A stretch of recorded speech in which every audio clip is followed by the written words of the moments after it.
नमस्कार साथियों। यह रावण की कुछ बातें हैं, खास बातें। जब रावण का युद्ध हुआ तो रावण राम ने रावण को मार दिया। जब वह धरती पर पड़ा हुआ था, उसमें कुछ सांसें आ रही थी, तो राम ने लक्ष्मण से कहा, जाओ, यह रावण एक बहुत बड़ा विद्वान है और कई वेदों शास्त्रों का इसे ज्ञान है।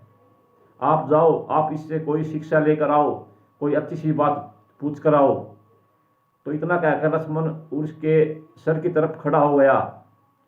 तो राम ने उसने बहुत देर तक उसके सर के पास खड़ा रहा और रावण उससे कुछ नहीं बोला और वो वापिस राम के पास आ गया। राम ने कहा, अगर हमें किसी से ज्ञान लेना होता है तो छोटा बनकर जाना पड़ता है, इसलिए आप इसके सिरहाने नहीं, आप इसके पैरों की ओर जाकर खड़े हो जाओ।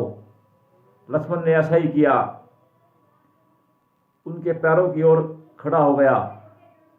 तो रावण ने उसकी ओर देखा और कहा, लक्ष्मण, मेरी एक बात को याद रखना। मेरा पहला प्रश्न यह है कि जो शुभ काम हो उसे करने में कभी भी देरी नहीं करनी चाहिए, उसे जल्दी ही जल्दी उस काम को कर देना चाहिए।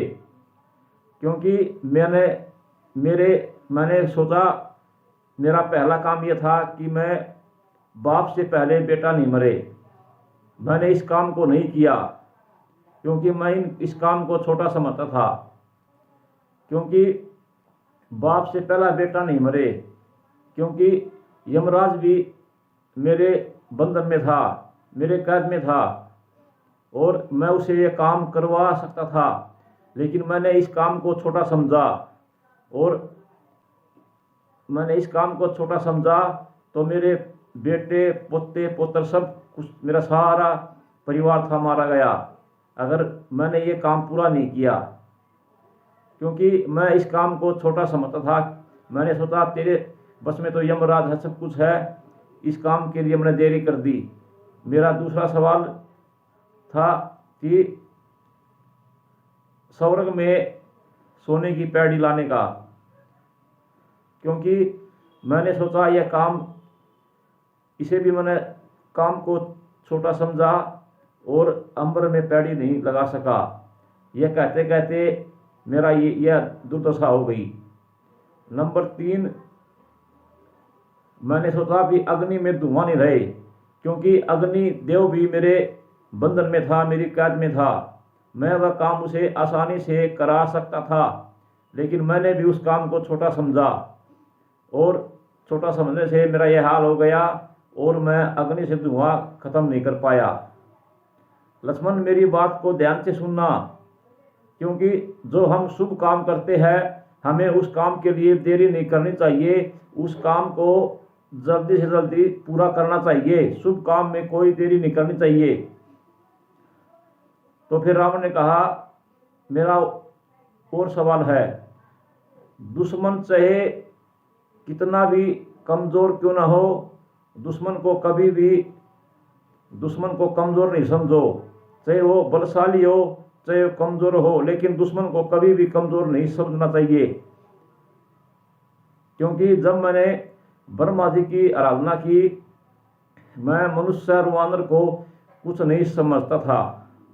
जब मैंने उसे वरदान मांगे तो उस वरदान में मैंने वानर और मनुष्य का नाम नहीं लिया। वानर और मनुष्य को छोड़कर मैंने सब कुछ मांग लिया, क्योंकि मुझे कोई नहीं मार सके। और वानरों ने मेरी ये हालत कर दी, मेरा सारा परिवार खत्म कर दिया। और अपना भेद किसी को भी नहीं बताओ, चाहे वो अपना प्यारा मित्र हो, चाहे अपना सगा भाई हो, लेकिन अपना मन की बात, जो भेद होता है, वो किसी को भी नहीं बताना चाहिए। क्योंकि मेरी नाभिक में जो अमृत था, उसका पता मेरे भाई विभीषण को था।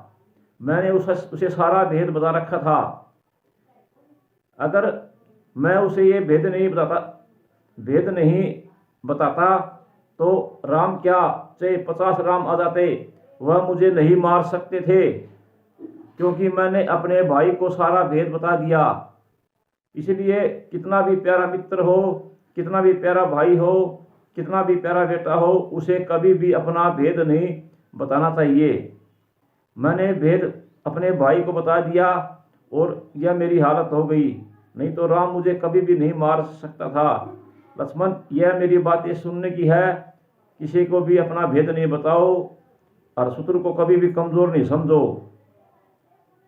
जो किसी को भेद बताने के बाद वो आदमी मार खाता है, इसलिए अपना भेद किसी को नहीं बताना चाहिए।